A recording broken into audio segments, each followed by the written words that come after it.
The next two questions ask you to verify that the two functions given really are inverses of each other. So let's think about some of the ways that we could do that. First of all, do the equations undo each other? In other words, if I plugged in a number and get a value for y, plugged in a value for x and get a value for y, can I take that y value, plug it into the other equation, and get back to the original x? Do the equations show opposite operations in the opposite order? Sometimes you can just look at the equations and see that. Sometimes you need to actually switch the x and the y in the original function, solve for y, and see if you get to the second function.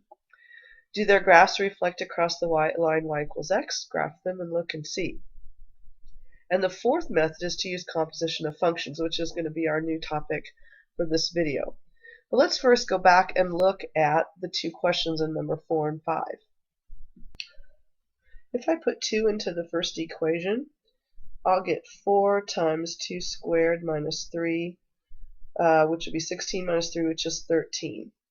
And then if I put 13 into the other equation, the inverse, I get the square root of 13 plus 3 divided by 2, which is the square root of 16 divided by 2, 4 over 2, which is 2. So I get back to what I started with.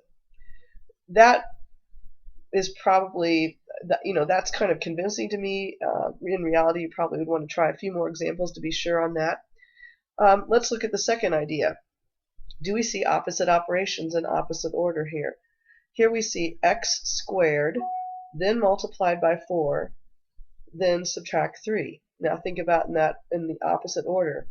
Here we see x plus 3 divide, and then we take the square root, and then we divide by 2. That doesn't seem exactly like the opposite operation in the opposite order. However, we actually go through the process of solving this.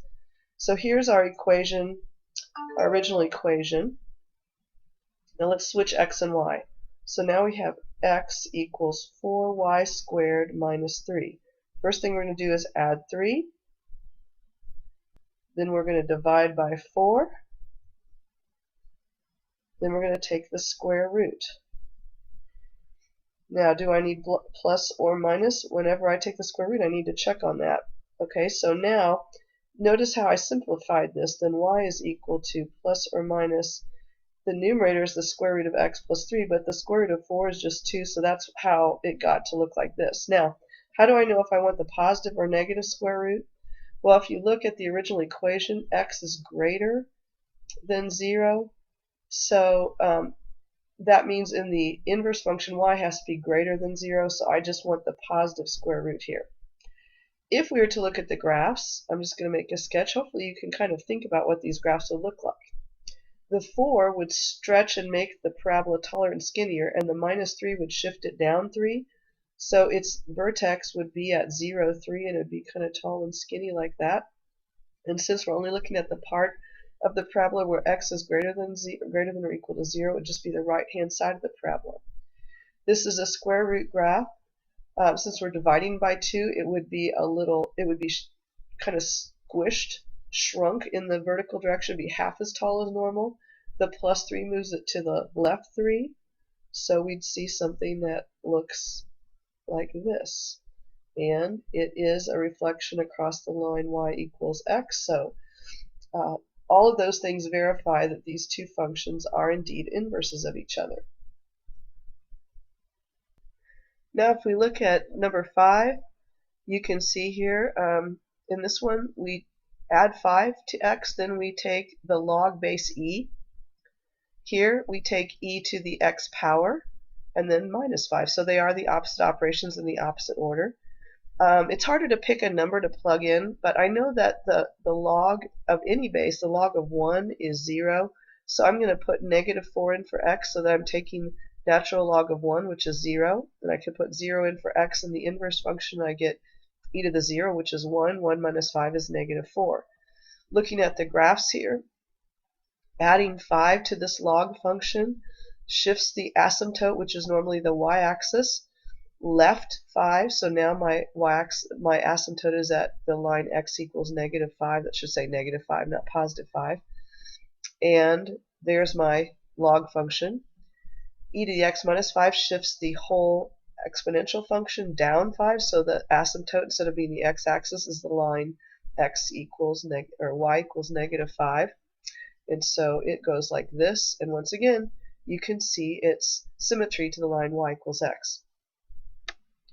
Now we're going to look at composition of functions and how we can use composition of functions to verify that two functions are inverses of each other.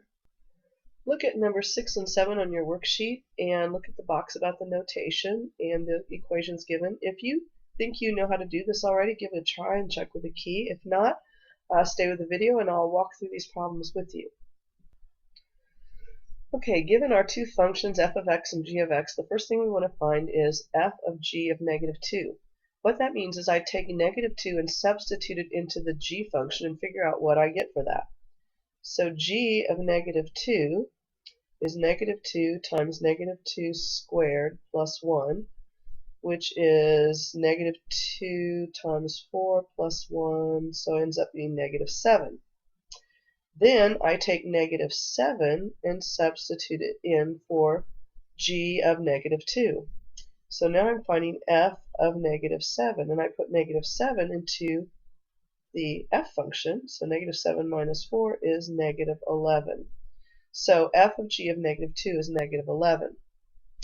G of f of 3, this is another way of noting the same thing, only this time this is the inside function now. This is g of f of 3.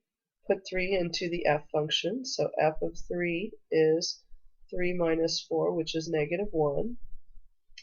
And then g of -1, -2 times -1 squared plus 1, -2 plus 1, which is -1.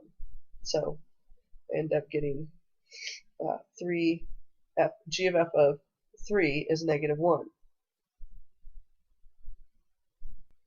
Now I want to find f of g of x, not just f of g of a particular number. So in other words, I'm going to put the entire g of x function into f of x. So basically I'm saying h of x is f of the quantity -2x squared plus 1. So I'm going to take this whole quantity here and substitute it for x. So it's all of this minus 4. So h of x is equal to, undo that, is equal to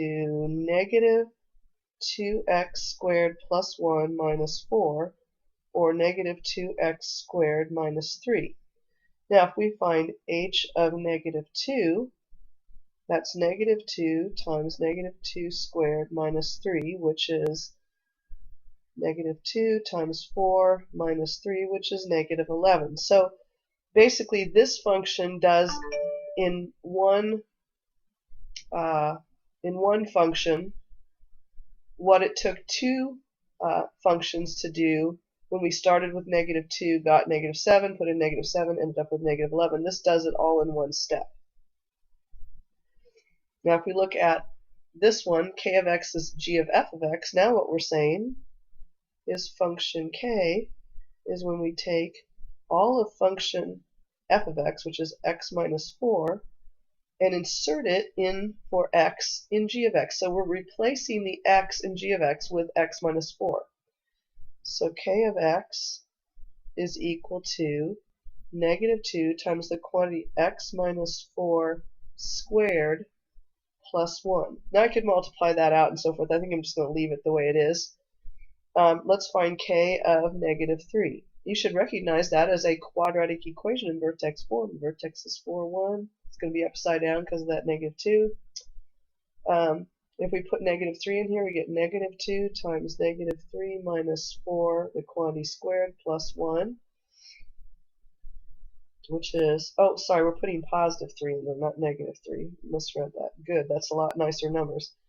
-2 times -1 squared plus 1, and that gives us -1. You can tell that's what we had right here, -2 times -1 squared plus 1. So once again, this is creating a new function which is called the composition of the functions g of f of x. It's the composition of g of f of x. This is the composition of f of g of x. Now take a minute to do number 8 by yourself. This time we're using the two functions from number 4, and I want you to do similar problems to what we just did in number 6 and 7 with those two functions. Then if you can check with the key, or you can check back with the video to make sure that you understand what you're doing. I'm just going to take a look at the key together. Notice when you do f of f inverse of 13, so start out with doing f inverse of 13 and you get 2, and then you do f of f inverse of 13, which means you're doing f of 2, which gives you back to 13. Here, f of f inverse of 1/2, put in 1/2 into the original function, you get -2. If you do f inverse of -2, then that gets you back to 1/2. Taking the composition of a function in its inverse brings us back to the number we started with, which should make sense. Now, let's see what happens when we take the composition of the function and its inverse without putting a specific number in. So f of f inverse of x means we take the entire f inverse function and substitute it in place of x in the f of x function. So we take that whole quantity, the square root of x plus 3, and square it, which gives us x plus 3 over 4. The 4's cancel, which gives us x plus 3 minus 3, which is just x. If we go the other direction and we put the original f function into f inverse, that means we're substituting 4x squared minus 3 in for x right here underneath the radical. So we have the square root of the quantity 4x squared minus 3 and then plus 3, all divided by 2. This simplifies to the square root of 4x squared, which is just 2x, and 2x divided by 2 is x. So this brings us to the last way to verify that two functions are inverses. If you take the composition of a function in its inverse, it always equals x. So that's another way to verify. Now work on the inverse function practice yourself. If you have questions that the key doesn't answer, there is a complete worked out key online. Please email me and I'll make another video if I need to help you with that part. It's going to ask you to apply all the different ways of verifying that two functions are inverses. It's going to ask you to do some graphing, some plugging in numbers, some composition of functions, all those things. And also to remember that when you take the inverse of a function, the domain and range switch places, and verify that by looking at the graph. On the second page of this, there's some more challenging problems because a lot of these are dealing with exponent and log type functions, and taking the inverse, switching x and y and solving for y, is requiring you to use some of your log and inverse function skills. So this part may be a little bit more challenging algebraically. So once again, check the key if you're having trouble, and if you have questions, I'd be glad to do an additional video about this part of the worksheet. Good luck. Sorry I'm sick, and have fun.